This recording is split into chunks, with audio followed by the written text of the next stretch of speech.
Hello friend, smart study with SR के YouTube channel में आपका स्वागत है। हम लाए हैं डेली करंट अफेयर्स। आज 28 अप्रैल है। आज से संबंधित क्वेश्चन होंगे, हम आपके साथ डिस्कस करेंगे।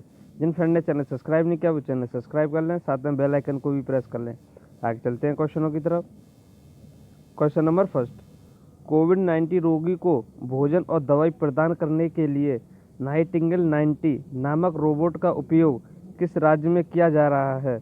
ए केरल, बी गुजरात, सी तमिलनाडु, डी बिहार। आपको आंसर बता दें। Answer A Kerala. आपको याद रखना है, कोविड-19 रोगियों को भोजन और दवाई देने के लिए नाइटिंगेल 90 रोबोट का प्रयोग कहाँ किया जा रहा है? केरल में। कहाँ किया जा रहा है? केरल में। आपको याद रखना, कहाँ किया जा रहा है? केरल में। आगे चलते हैं अगले क्वेश्चन की तरफ। क्वेश्चन नंबर 2, किस देश ने नैदानिक परीक्षणों के दूसरे चरण के लिए तीसरे कोरोना वायरस वैक्सीन को मंजूरी दी है? ए यूएसए, बी जापान, सी चीन, डी इटली। आपको आंसर बता दें। आंसर सी चीन। आपको याद रखना है, किस देश ने नैदानिक परीक्षणों के दूसरे चरण के लिए तीसरे कोरोना वायरस वैक्सीन की मंजूरी दी है? किसने दी है? चीन ने। किसने दी है? चाइना ने। आगे चलते हैं अगले क्वेश्चन की तरफ।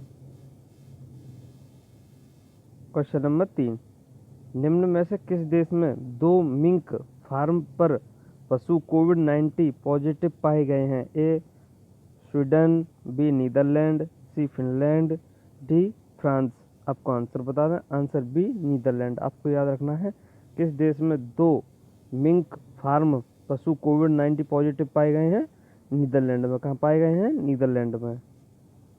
आगे चलते हैं अगले क्वेश्चन की तरफ।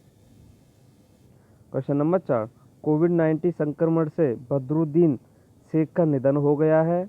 वे निम्न में से किस क्षेत्र से संबंधित थे? ए राजनीति, बी अभिनय, सी क्रिकेट, डी शतरंज। आपको आंसर बता दें। आंसर ए राजनीति। आपको याद रखना है, कोविड-19 संक्रमण से बदरुद्दीन शेख का निधन हो गया है। वे निम्न में से किस क्षेत्र से संबंधित थे? राजनीति। किस क्षेत्र से? राजनीति। आगे चलते हैं। क्वेश्चन नंबर 5, अप्रैल 2020 में किसे खेल सचिव के रूप में नियुक्त किया गया है? A Amit Khare, B Pradeep Kumar, C Ravi Mittal, D Dharmveer. आपको आंसर बता दें। Answer C Ravi Mittal. आपको याद रखना है, अप्रैल 2020 में किसे खेल सचिव के रूप में नियुक्त किया गया है? रवि मित्तल को। किसे किया गया? रवि मित्तल को। आगे चलते हैं अगले क्वेश्चन की तरफ।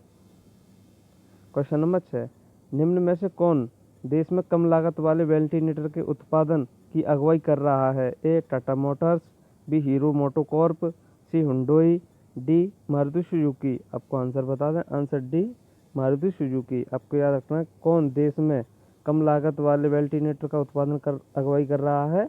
मारुति सुजुकी। कौन कर रहा है? मारुति सुजुकी। आगे चलते हैं अगले क्वेश्चन। क्वेश्चन नंबर 7, किस राज्य ने नई योजना धन्वंतरी शुरू की है, जिसके तहत घर में रोगियों को स्थानीय रूप से अनुपलब्ध दवाई प्रदान की जाएंगी? ए असम, बी उत्तर प्रदेश, सी महाराष्ट्र, डी बिहार। आपको आंसर बता दें। Answer A Assam. आपको याद रखना है, किस राज्य ने नई योजना धन्वंतरी शुरू की है, जिसके तहत रोगियों को स्थानीय रूप से अनुपलब्ध दवाई प्रदान की जाएगी? असम ने। किसने किया? असम ने। आगे चलते हैं अगले क्वेश्चन की तरफ। क्वेश्चन नंबर 8, सना मीर ने अपनी सेनावृत्ति की घोषणा की है। वह निम्न में से किस खेल से संबंधित थी? A tennis, B cricket, C शतरंज, डी गोल्फ। आपको आंसर बता दें। Answer B cricket. आपको याद रखना है, सना मीर अपनी सेनावृत्ति की घोषणा की है। वह किस खेल से संबंधित थी? क्रिकेट से। किस खेल से? क्रिकेट से।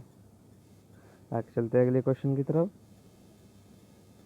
क्वेश्चन नंबर 9, किस शहर में एक सरकारी अस्पताल ने कर्मी बोट नामक एक रोबोट तैनात किया है? ए मुंबई, बी रायपुर, सी बरेली, डी एर्नाकुलम। आपको आंसर बता दें। Answer D Ernakulam. आपको याद रखना है, किस शहर में एक सरकारी अस्पताल में कर्मी बोट नामक एक रोबोट तैनात किया है? एर्नाकुलम में। कहाँ किया गया है? एर्नाकुलम में। आगे चलते हैं अगले क्वेश्चन की तरफ। Question number 10, centre for innovative and applied bio processing के बायोटेक्नोलॉजी विभाग ने कुछ शोध परियोजना की योजना बनाई है। CIAB कहाँ स्थित है? A Noida, B Lucknow, C Mohali, D Ranchi. आपको आंसर बता दें, आंसर C मोहाली। आपको याद रखना है CIAB कहाँ स्थित है? मोहाली में। कहाँ स्थित है? मोहाली में। Thank you friend, like and subscribe करना ना भूलें।